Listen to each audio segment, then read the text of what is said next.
Hello everyone, today we'll talk about how to fix or how to solve the problem of Dropbox. You will click on settings.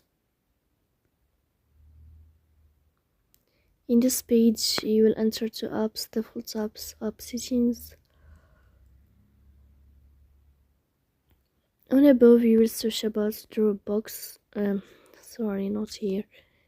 You will go to Dropbox like this. Here in this page of app info, you will click on first stop and you will click OK. Here you will click on storage. Then we click on clear cache. Here you will go to Play Store.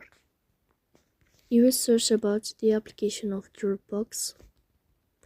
Then you can uninstall your app and you can install it again. So please don't forget to support us by like and subscribe.